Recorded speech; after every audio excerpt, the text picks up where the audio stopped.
Un saludo a toda la audiencia y me alegro que puedan disfrutar conmigo este ratito en Apologética con Marta.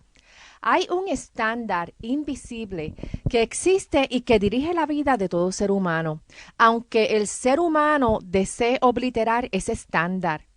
Al estándar que me refiero es al estándar moral.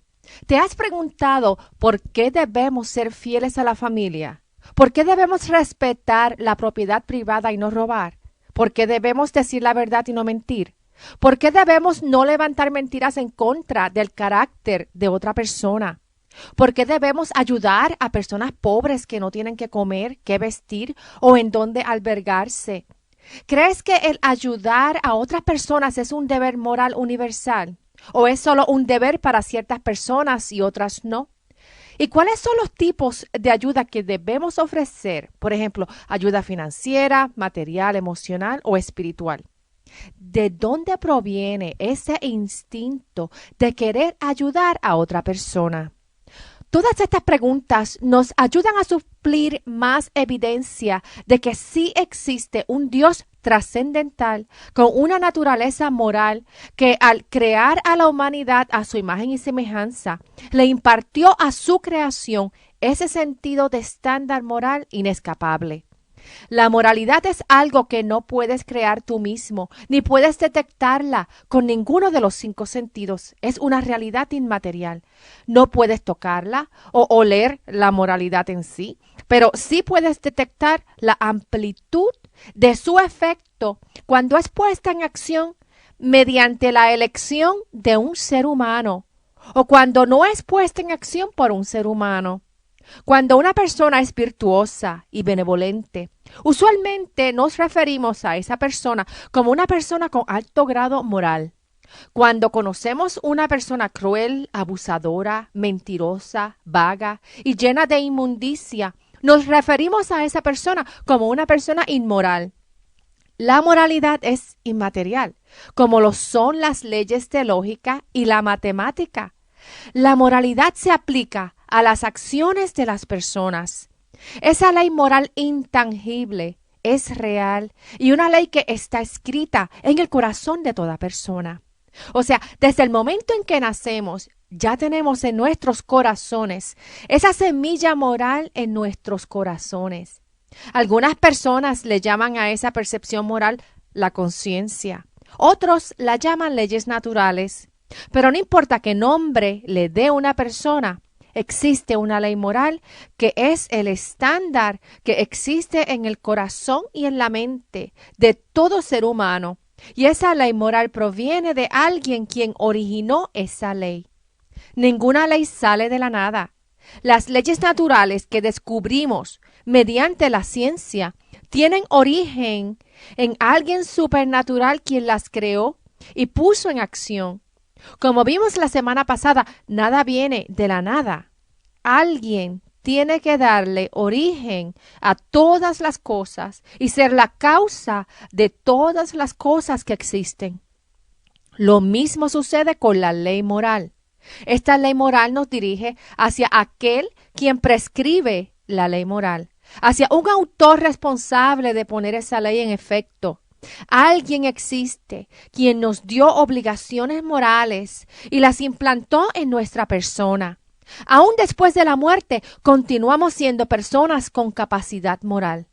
La moralidad sobrepasa nuestra esencia física, ya que esa ley moral está arraigada en nuestra esencia inmaterial. Y esa esencia inmaterial, esa persona que somos inmaterialmente dentro de nuestro cuerpo, sobrevive nuestra muerte física. La ley moral nos ofrece otro argumento que apunta a la existencia de Dios. Y el argumento dice como sigue. Número 1, que toda ley tiene un autor de esa ley. Número 2, que existe una ley moral. Y número 3, que por lo tanto existe un autor de esa ley moral. Si toda ley moral tiene un autor y sabemos que existe una ley moral, como conclusión es necesario que exista un autor de la ley moral. Si nos fijamos en los gobiernos, vemos que existe un cuerpo legislativo que genera unas leyes, las cuales todo el pueblo debe obedecer. No existe una legislación sin un cuerpo legislativo, ya sea un dictador o sea un grupo elegido por el pueblo. Lo mismo con la ley moral. Si tenemos en la conciencia esa ley moral grabada, debe existir alguien quien grabó esa ley en la conciencia. Sin embargo, en muchas escuelas, universidades y programas de radio y televisión existen debates sobre las leyes morales. Hay personas que creen que la ley moral no existe o que es relativa. En la Declaración de la Independencia de los Estados Unidos, los signatarios creían que sí existe una ley moral evidente. En la declaración escribieron lo siguiente: sostenemos como evidentes estas verdades, que todos los hombres son creados iguales, que son dotados por su creador de ciertos derechos inalienables, que entre estos están la vida, la libertad y la búsqueda de la felicidad. Cuando algo es evidente, quiere decir que no tienes que usar razón para llegar a esa conclusión, sino que es conocimiento obvio en tu mente. Cuando ocurren desastres naturales, la reacción obvia inicial es la de hacer todo lo posible para ayudar a las personas afectadas. ¿Por qué? Porque existe esa ley moral de ayudar al necesitado, y es una ley que se reconoce como benevolente para toda la sociedad. Toda persona posee un sentido del bien y el mal. Todos saben que amar es superior a odiar y que la valentía es superior a la cobardía. Pero no debemos confundir el conocimiento del bien y el mal con la falta de remordimiento. Como dice el señor Pudziewski en su libro What We Cannot Know, y es que aún los asesinos habituales conocen que el asesinato es incorrecto. Ellos simplemente no sienten remordimiento. La ley moral es absoluta y es universal. Aplica a todo ser en la tierra. Robos y asesinatos son inmorales en América, en Australia y en el resto de los continentes en la tierra. Ahora, ¿cómo sabemos que la ley moral existe? Fíjate que la ley moral no se puede negar y la reconocemos inmediatamente mediante nuestras reacciones. Si se nos hace difícil reconocerla por nuestras acciones, mediante nuestras reacciones, no fallamos el examen. Toda persona reacciona a una injusticia. Esta semana estaba leyendo un reportaje que escribió el pastor James Emery White sobre la cultura que hace trampas. Él comentó sobre el ciclista Lance Armstrong, quien había mentido por años sobre tomar drogas para aumentar su habilidad y el éxito en el ciclismo. También indicó que este año el Salón de la Fama no va a añadir ningún nombre nuevo a su lista, ya que Barry Bonds, Sammy Sosa y Roger Clemens eran elegibles, pero que ellos también habían engañado al público al utilizar drogas que les aumentaba su habilidad deportiva. En los últimos años hemos escuchado de las mentiras no solo de deportistas, sino de personas en el ámbito militar, educativo y ejecutivo, como el romance extramatrimonial del señor David Patreos, los fraudes financieros de la compañía Goldman Sachs y las trampas de Harvard y Emory University en cambiar resultados de exámenes para mejorar su imagen pública de éxito en la educación. Estamos viviendo en una cultura que hace trampa. Y no solo hace trampa, sino que abiertamente la persona lo niega, y aquí vemos la ley moral claramente ejecutada, o simplemente lo promueven públicamente sin remordimiento. De hecho, muchos ladrones que cometen crímenes anuncian sus acciones en las páginas de Facebook. Los departamentos policíacos están entrenados a encontrar a criminales que luego de llevar a cabo sus actos, lo anuncian en Facebook como si fuera un acto heroico del cual presumir. Recuerdo una vez que yo estaba con mi familia comiendo en un restaurante. El mesero era un joven muy simpático que había tenido su primer hijo y a todas las mesas que atendía les enseñaba la foto de su nuevo bebé. Pero en la conversación, él nos contó que tenía un amigo trabajando para Walmart como cajero y que su amigo le pasaba los pañales más caros en la caja grande al precio de la caja más pequeña. Yo me quedé muy confundida porque no estaba segura si escuché bien.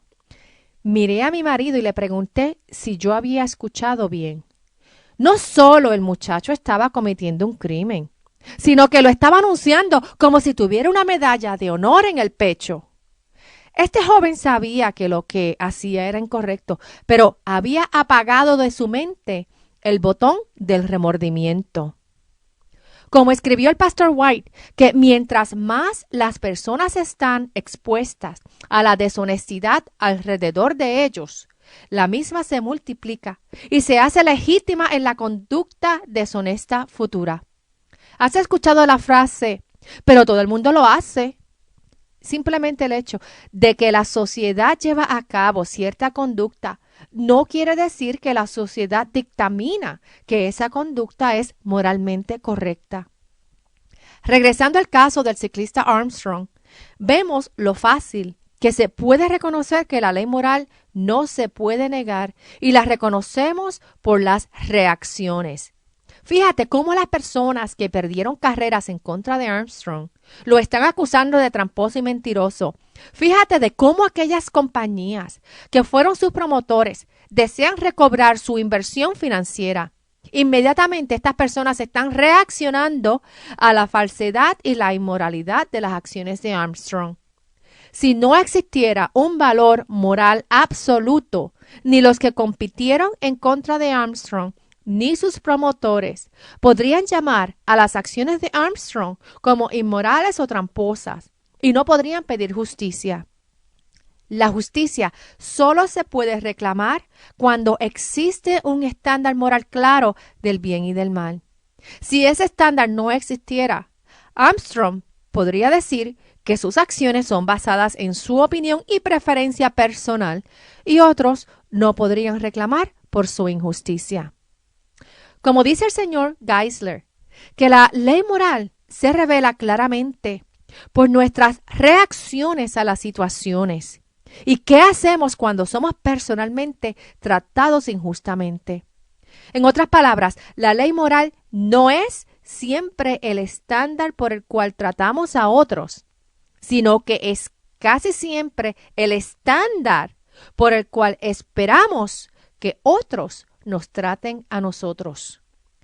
No describe cómo actualmente nos comportamos, sino que prescribe cómo debemos de comportarnos. Otro aspecto de la ley moral es que sin ella es imposible tener derechos humanos. La Constitución de los Estados Unidos de América es única porque reconoce que toda persona posee derechos inalienables y que para asegurar esos derechos, los gobiernos son instituidos entre los hombres, quienes derivan sus poderes mediante el consenso de los gobernados. Los fundadores de América creían que las personas eran dotadas por el Creador con ciertos derechos que provinieron de Dios y como tales, esos derechos son universales y absolutos. Son derechos para toda persona en todo tiempo y en todo lugar, sin importar su nacionalidad o religión. Fíjate que los fundadores no dijeron que sus derechos venían de un rey o de otro líder de otra nación o de un nuevo líder en América. Esos derechos provenían del Creador, quien es Dios. Esa misma ley moral fue la que se aplicó en el juicio de Nuremberg en contra de los nazis. En los 1930 y 40, el dictador Hitler de Alemania cometió genocidio contra 6 millones de judíos y otros 6 millones de personas de otras naciones, religiones y creencias políticas. Él estableció campos de concentración en donde los mataba en cámaras de gas y luego los quemaban. En ocasiones llevaban a cabo experimentos científicos extremadamente dolorosos que incapacitaban o causaban la muerte de las personas que eran sometidas a estos experimentos crueles. Cuando se acabó la guerra contra Hitler, se condujo el juicio en Nuremberg contra todos los que habían perpetrado crímenes contra la humanidad. Ellos fueron convictos de haber violado derechos básicos humanos según definidos por la ley moral. Y esa ley moral es manifestada en la ley internacional. Todas las personas en el planeta se adhieren a esa ley internacional. Si no existiera una ley moral internacional que trasciende la ley del gobierno secular de Alemania, entonces las naciones aliadas que ganaron la guerra no hubiesen tenido fundamento para condenar las acciones de los nazis. O sea, no se hubiese podido decir que los nazis estaban absolutamente erróneos, a menos que los aliados estuviesen absolutamente claros que existe el conocimiento de lo que es correcto y justo. En otras palabras, no podemos decir que algo es injusto a menos que exista un estándar de justicia contra el cual podemos comparar las acciones injustas. Muchos ateístas ven injusticias y maldad suceder en el mundo y declaran que ya que el mal existe, entonces no puede existir Dios, porque si Dios existiría, entonces no habría mal. C.S. Lewis era un ateísta que creía que las injusticias confirmaban su ateísmo. Sin embargo, él cambió su opinión cuando él se puso a pensar en cómo él había llegado a conocer que el mundo era injusto. C.S. Lewis escribió, y lo voy a parafrasear, él escribió lo siguiente: como un ateísta, mi argumento contra Dios era que el universo parecía tan cruel e injusto. Pero ¿de dónde obtuve esta idea de justicia e injusticia? Un hombre no llama a una línea torcida a menos que tenga alguna idea de lo que es una línea recta. ¿Con qué yo estaba comparando este universo cuando lo estaba llamando injusto? Esta realización de que existía una ley moral absoluta lo llevó a conocer al autor de la ley moral universal, quien es nuestro Creador Dios, y a su Hijo Jesucristo. Si no existe una ley moral, entonces seríamos incapaces de detectar el mal o de detectar injusticias de cualquier tipo. Si la justicia no existe, entonces la injusticia no tiene significado. Todo sería acciones sin significado. La vida no tendría significado. Seríamos como un robot que ejecutamos operaciones sin una conciencia. Y si no existe un estándar objetivo del bien que no cambia, entonces no podríamos reconocer la maldad. Pero ya que no podemos negar que el mal existe en todo el planeta, podemos saber que la ley moral existe y es definitivamente universal. Todo efecto tiene una causa y toda idea tiene consecuencias. Los ateístas y darwinistas mantienen que la fuente de la moralidad es la naturaleza. Pero fíjate que la naturaleza no posee inteligencia ni conciencia. La naturaleza no posee un concepto de moralidad. Por lo tanto, el concepto de moralidad de los darwinistas no es objetivo o absoluto. Es completamente relativa y depende de la opinión de cada persona. Ya que para ellos Dios no existe y los humanos son el resultado de cambios químicos, entonces no tendríamos ningún valor intrínseco como seres humanos, ni un estándar moral objetivo superior a nosotros. La meta del ser humano natural sería, como lo demostró Hitler, la creación de una raza humana superior. El racismo y el genocidio es el resultado lógico del deseo del naturalista en lograr la creación de una raza superior. En el Museo del Holocausto en Washington, D.C., se puede observar cómo los seculares alemanes nazis sistemáticamente determinaron quiénes poseían genes superiores y quiénes eran inferiores y desarrollaron un sistema para eliminarlos de la sociedad. El señor Peter Singer, quien es profesor de la Universidad de Princeton y es darwinista, indicó en una ocasión que la vida del recién nacido es de menos valor que la vida de un cerdo, un perro o un chimpancé. Él también cree que los padres deben de tener el poder de eliminar a sus bebés aún hasta los 28 días de nacido, luego de corroborar si el bebé es de satisfacción genética o no. Los darwinistas, consistentes con su fuente de moralidad basada en el naturalismo, ven a la especie humana con el mismo valor que le tienen a un animal cualquiera. Cuando no existe una ley moral superior al ser humano, entonces queda que el ser humano fabrique las leyes morales de acuerdo a sus gustos y convicciones personales y relativas. El ateísta no posee una base real, objetiva, para el bien y el mal. Esto no quiere decir que los ateístas no son capaces de comportarse con benevolencia moralmente. Podemos conocer ateístas que son moralmente más rectos que algunos cristianos. Lo que quiero decir es que los ateístas pueden comprender el bien del mal porque la ley moral está escrita en sus corazones como en todo ser humano. El ateísta puede creer en un bien y mal objetivo, pero no están justificados. O sea, niegan la razón o la causa de esa creencia, ya que si reconocen la verdadera causa de esa creencia, entonces tienen que admitir que existe un autor de esa ley moral y ese autor es el creador del universo. Y de admitir este concepto, tendría que entonces el ateísta renunciar a su ateísmo. La ley moral es inescapable, porque Dios es inescapable. El Salmo 139 dice: Señor, tú me examinas, tú me conoces. Sabes cuándo me siento y cuándo me levanto. Aún a la distancia me lees el pensamiento. Mis trajines y descansos los conoces. Todos mis caminos te son familiares. No me llega aún la palabra a la lengua cuando tú, Señor, ya la sabes toda. Tu protección me envuelve por completo, me cubres con la palma de tu mano. Conocimiento tan maravilloso rebasa mi comprensión. Tan sublime es que no puedo entenderlo. ¿A dónde podría alejarme de tu espíritu?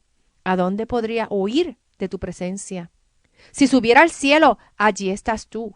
Si tendiera mi lecho en el fondo del abismo, también estás allí. Si me elevara sobre las alas del alba o me estableciera en los extremos del mar, aun allí tu mano me guiaría. Me sostendría tu mano derecha. Tú creaste mis extrañas, me formaste en el vientre de mi madre. Te alabo porque soy una creación admirable. Tus obras son maravillosas, y esto lo sé muy bien. Mis huesos no te fueron desconocidos, cuando en lo más recóndito era yo formado, cuando en lo más profundo de la tierra yo entretejido. Tus ojos vieron mi cuerpo en gestación. Todo estaba ya escrito en tu libro. Todos mis días se estaban diseñando, aunque no existía uno solo de ellos.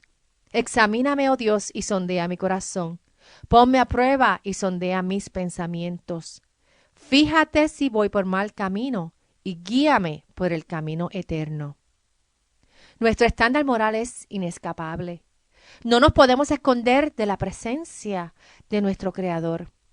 Pero si deseamos vivir en su gloria, busquemos vivir en su presencia diariamente. Su amor por ti es infinito y su deseo es compartir ese amor contigo por toda una eternidad. Recuerden visitarnos en Facebook, en la página en línea bajo apologéticaconmarta.org, en donde pueden escuchar este y otros programas radiales en archivo y encontrar otros recursos relacionados con la apologética cristiana. Y si tienen alguna pregunta o comentario, me pueden llamar al 404-483-4132.